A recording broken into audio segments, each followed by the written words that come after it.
જો અહીંયા તો ગેસ લાઈન તેમજ એસી નડે છે, એસી ના જે પાઇપિંગ આવે એ નડે છે. તમે જુઓ ડબલ એક્સ્ટ્રા ફ્રેમિંગ કરેલી છે અને અહીંયા જરી પણ એટલી પણ જગ્યા નથી રહેતી. તમે આનું ફિનિશિંગ જો, અને અત્યારે રાતના વાગ્યા છે 11:30.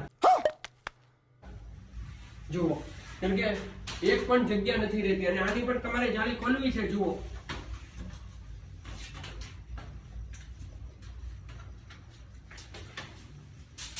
અને આનું ફિનિશિંગ જુઓ તમે, ડબલ ફ્રેમિંગ કરીને કરેલી છે.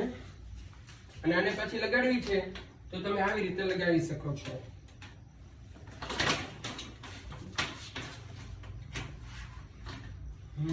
આ રીતે ચોટલી તમે આનું ફિનિશિંગ જોઈ શકો છો.